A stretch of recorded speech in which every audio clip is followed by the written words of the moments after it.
Good morning everyone. Happy Wednesday. Morning breakfast pesarattu dosa வந்து பைத்தம்பருப்பு போட்டு ஃபுல்லும் பைத்தம்பருப்பு ஒரு பிடி தான் அரிசி போட்டுட்டு காஞ்ச மிளகா, வரமிளகா, பெருங்காயம், உப்பு, கொத்தமல்லி, கருவேப்பிலாம் போட்டு அரைச்சி வச்சுட்டேன். இதுக்கு தேங்காயும் நிறைய போட்டு அரைச்சிருக்கேன். சூப்பராக டேஸ்ட்டாக இருக்கும்.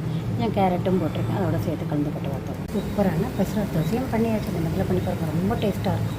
வெறும் பைத்தம்பருப்பு தான், தேங்காய் சூப்பராக இருக்கும். ரொம்ப நிறைய போட்டால் ரொம்ப நல்லாயிருக்கும்.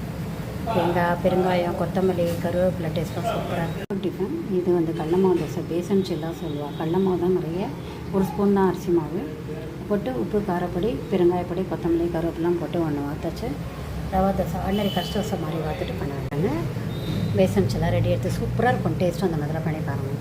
சூப்பரான கடல மாவு பேசன் சில்லா தோசை பண்ணி பாருங்கள். இந்த மாதிரி சூப்பராக டேஸ்ட்டாக இருக்கும். பண்ணி கமெண்ட் பண்ணுங்கள்.